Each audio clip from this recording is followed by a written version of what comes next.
بسم اللہ الرحمن الرحیم۔ السلام علیکم ورحمۃ اللہ وبرکاتہ۔ آج کا ہمارا سوال ہے کہ هل يتأذى الشیطان یعنی هل يتأذى الراقی من الشیاطین، شیاطین جو ہیں وہ راقی کو وہ کر سکتے ہیں یعنی تکلیف دے سکتے ہیں؟ تو بالکل اس حوالے سے جو ہے نا وہ ہم بات کریں گے انشاءاللہ کہ مثال کے طور پہ عام جو لوگ ہیں ان کو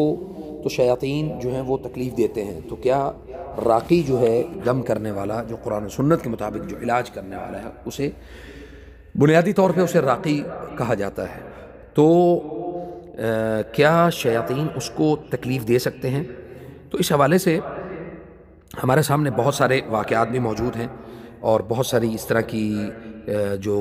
واضح طور پہ جو ہمارے پاس دلائل موجود ہیں ان کو مد نظر رکھتے ہوئے آج میں اسی پر گفتگو کروں گا انشاءاللہ۔ تو اللہ سبحانہ وتعالی کا جو کلام ہے، کلام اللہ، اصل میں یہ ہمارے لیے بہت زبردست مشعل راہ ہے، اور جب ہم اس کو دیکھتے ہیں، قرآن کریم کو پڑھتے ہیں، تو قرآن کریم میں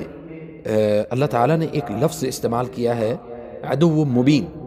یعنی کھلا دشمن ہے۔ تو اس میں کوئی تخصیص نہیں ہے کہ ایک شخص کو جو ہے نا وہ شیطان اس کو تکلیف دے سکتا ہے اور دوسرے کو نہیں دے سکتا، اور خاص طور پہ جو راقی ہے، امام ابن تیمیہ رحمہ اللہ ان کے مطابق وہ کہتے ہیں کہ الراقی فهو مجاہد فی سبیل اللہ، تو جو راقی ہے وہ مجاہد فی سبیل اللہ ہے، اللہ کے راستے میں جہاد کر رہا ہے۔ تو شیطان کی اس یعنی عام لوگوں سے دشمنی کی نسبت اس کی راقی سے دشمنی جو ہے وہ زیادہ ہوگی۔ مثال کے طور پہ اس کی دلیل یہ ہے کہ بہت مرتبہ جو خاص طور پہ جنہوں نے رقیہ کے معاملات کو اختیار کیا اور رقیہ سے علاج کو اختیار کیا، ان کے سامنے اس طرح کے واقعات بہت موجود ہوں گے کہ اکثر جو ہے وہ رقیہ کے لیے گئے، راستے میں ان کا کوئی خدا نہ خاصہ کوئی ایکسیڈنٹ ہو گیا، کوئی نہ کوئی حادثہ ہو گیا، یا کوئی راستے میں اس طرح کی رکاوٹ جو ہے وہ اندیکھی رکاوٹ جو ہے وہ پیدا ہو گئی کہ وہ اس راقی تک جو ہے وہ پہنچ ہی نہیں پائے۔ اور اس کے بعد یہ ہوتا ہے کہ جب وہ راقی کے پاس پہنچ جاتے ہیں، راقی کے اس کے سینٹر پہ یا اس کے قریب ایسی جگہ پہ پہنچ جاتے ہیں جہاں پہ وہ علاج کرتا ہے، تو اس کے بعد اس دوران بھی جو ہے نا وہ اس طرح کے مسئلے مسائل جو ہے نا وہ اس کے سامنے ضرور آتے ہیں کہ کسی طریقے سے راقی کے ساتھ ان کی ملاقات جو ہے نا وہ مکمل نہ ہو پائے، اور اگر وہ ملاقات ہو جاتی ہے، ملاقات کے بعد اگلے مراحل جو ہے نا وہ اس میں سب سے بڑا جو مرحلہ ہوتا ہے وہ ہوتا ہے تشخیص۔ جب تشخیص کی طرف وہ آگے بڑھتے ہیں تو اس دوران راقی کو بہت زیادہ جو نا وہ ڈسٹریکشن یعنی اس کو ڈی ٹریک کرنے کی بہت زیادہ کوشش کی جاتی ہے کہ راقی اس مریض سے کسی طریقے سے وہ پیچھے ہٹ جائے یا اس کے علاج کی طرف وہ آگے نہ بڑھے، اور اگر وہ اس میں اللہ کی توفیق اور اللہ کی مدد کے ساتھ وہ کامیاب ہو جاتا ہے راقی، تو اس کے بعد اگلا مرحلہ جو ہے نا وہ یہ ہوتا ہے کہ وہ اس شخص کی دشمنی کو چھوڑ کے یا اس میں کچھ کمی کر کے راقی کے ساتھ جو ہے وہ دشمنی وہ زیادہ بڑھا لیتے ہیں۔ اس میں یہ ہوتا ہے کہ جب رقیہ کرنے والا جو ہے نا وہ رقیہ کرتا ہے تو اس کے جسم میں درد ہونا شروع ہو جاتا ہے، اس کو مس کرتے ہیں، اس کے جسم کو ٹچ کرتے ہیں، جسم کے اندر الم یعنی درد جو ہے وہ اس کو داخل کرنے کی کوشش کرتے ہیں،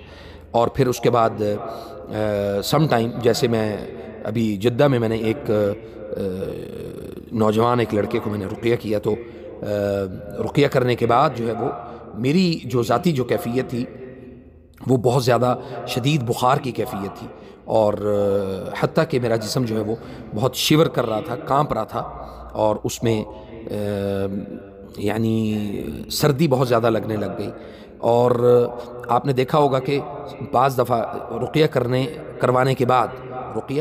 کے بعد بھی مریض کو بہت زیادہ سردی لگ رہی ہوتی ہے، تو وہی کیفیت جو ہے نا وہ میری ہوئی، اور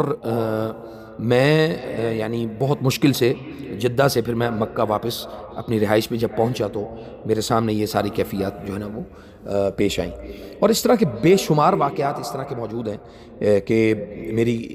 پاکستان میں موجود تھا، تو وہ ایک دفعہ میری گاڑی کا ایکسیڈنٹ جو ہے نا وہ ہو گیا، اندیکھا جو ہے نا وہ ایکسیڈنٹ تھا، اور وہ اس طرح کا ایکسیڈنٹ تھا کہ اس میں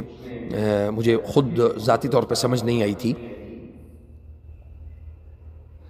کہ یہ اچانک سے کیا ہوا ہے، اور میرا جو گاڑی کا جو فرنٹ اگلا حصہ ہے وہ کافی ڈیمیج ہو گیا، اور اللہ جزائے خیر دے وہ میرے بھائی کو، وقاص کو، انہوں نے پھر اس میں جو ہے نا وہ مجھے اس دوران مجھے سنبھالا اور مجھے کافی حوصلہ بھی دیا۔ میں تو چونکہ میری زندگی میں وہ پہلی دفعہ ایکسیڈنٹ تھا، تو اس دن بھی میں ایک رقیہ کر کے ہی میں بہاولپور سے واپس مرید کے کی طرف، اپنے گھر کی طرف واپس جا رہا تھا۔ اسی طرح ایک دفعہ جو ہے وہ یعنی عدد شیطان کے، اصل میں جو چیز آپ کو سمجھانا چاہ رہا ہوں کہ شیاطین کی طرف سے جو تکلیف دی جاتی ہے وہ یہ ہوتی ہے کہ آپ کے اندر، یعنی راقی کے اندر چڑچڑا پن جو ہے وہ بہت زیادہ پیدا ہو جاتا ہے، وہ جواب دینا مناسب نہیں سمجھتا، غصہ کرنے لگ جاتا ہے، اور پھر اس کے لیے اس طرح کے راستے اور دروازے کھولنے کی کوشش کی جاتی ہے کہ جس سے وہ اللہ کی جو قربت ہے وہ اس کی کمی واقع ہو اور وہ پیچھے ہٹ جائے، یا علاج کرنے والے کے متعلق جو ہے نا وہ مسائل پیدا ہونا شروع ہو جائیں۔ گجرانوالہ کا ہمارے پاس ایک واقعہ موجود ہے کہ ایک ڈاکٹر صاحب تھے، وہ کسی مریضہ کو لے کے ہمارے پاس آئے، تو ان کو رقیہ کیا میں نے۔ رقیہ کرنے کے بعد وہ 2-3 مرتبہ انہوں نے رقیہ سنا، اور اس کے بعد وہ واپس چلے گئے۔ تقریباً یعنی وہ ہر دفعہ وہ مریضہ کے ساتھ وہ خود آتے تھے۔ اللہ تعالیٰ کی جو ہے وہ بہت زیادہ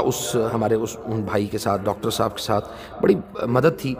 تو سبحان اللہ۔ لیکن ان کو بہت ساری چیزوں کے متعلق آگاہی نہیں تھی کہ یہ کس طرح سے جو ہے وہ لے سکتے ہیں انتقام۔ تیسری یا غالباً چوتھی مرتبہ جو ہے نا وہ جب انہوں نے میرے پاس آنا تھا، تو پتہ لگا کہ پچھلی رات جو ہے نا وہ ان کو اچانک ہارٹ اٹیک ہوا اور وہ فوت ہو گئے اور دنیا کو چھوڑ گئے۔ شیاطین جو ہیں وہ ہر اس شخص کے ساتھ دشمنی جو ہے نا وہ اپنی مضبوط رکھتے ہیں کہ جو اس کو تکلیف دینے میں آسانی ہو، اور خاص طور پہ ان لوگوں کے ساتھ جو کسی مریض یا مریضہ کے ساتھ علاج میں تعاون کر رہا ہو۔ جب وہ علاج میں تعاون کر رہے ہوتے ہیں تو اس دوران بہت ساری اس طرح کی کیفیات جو ہے نا وہ ان کے سامنے واضح ہوتی ہیں۔ تو اللہ کریم، اللہ تعالیٰ بس ہمیں ان کے اشرار سے، ان کی شرارتوں سے اور ان کی خباثتوں سے محفوظ فرمائے۔ تو صلی وسلم علی نبینا محمد۔ بس میں یہاں پہ یہ بتانا چاہتا ہوں کہ راقی کو عام یعنی جو مریض کے ساتھ جو مسائل ہوتے ہیں اس سے کہیں زیادہ جو ہے وہ ان کو شیاطین کی طرف سے اذیت کا اور تکلیف کا سامنا ہوتا ہے۔ تو ایسی کیفیات میں جب یہاں پہ نصیحت ہے آخر میں کہ جب آپ کو راقی کی طرف سے اس طرح کے رسپانس یا اس طرح کی باتوں کا سامنا کرنا پڑے تو اس پر آپ صبر کریں، اور پھر اس کے بعد جو ہے نا وہ یقیناً اس کی بھی کیفیات اور اس کی جو دنیاوی ضروریات ہیں اس کے مطابق اس کا خیال رکھیں، اور بہت زیادہ آپ کی طرف سے، یعنی خاص طور پہ مریضوں یا ان کے احباب کی طرف سے جو تعاون کی ضرورت ہے وہ یہ ہے کہ آپ جتنا مناسب ہو اس وقت کا انتخاب کریں، اور خاص طور پہ ان اوقات کا انتخاب ضرور کریں جس میں راقی جو ہے نا اس کی اویلیبلٹی ہو، وہ دستیاب ہو، اور جس میں وہ دستیاب نہ ہو اس میں آپ ان کو یعنی ڈسٹرب نہ کریں۔ یعنی ڈسٹرب ان سینس کہ ظاہری بات ہے اللہ تعالیٰ نے اگر ان کی ایک وہ لگائی ہے، ذمہ داری لگائی ہے، تو وہ اپنی ذمہ داری پوری کرتے ہیں، لیکن ڈسٹربنس کہ جب ان کو آرام کی ضرورت ہو تو ان کو آرام کرنے دینا چاہیے۔ اللہ تعالیٰ ہمیں سمجھ عطا فرمائے، اور آخر میں اللہ تعالیٰ ہمیں ان جادوگروں کے اور شیاطین کے، حاسدوں کے، نظر لگانے والوں کے اشرار سے، ان کی شرارتوں سے اللہ رب العزت ہمیں محفوظ فرمائے۔ فجزاکم اللہ خیر، والسلام علیکم ورحمۃ اللہ وبرکاتہ۔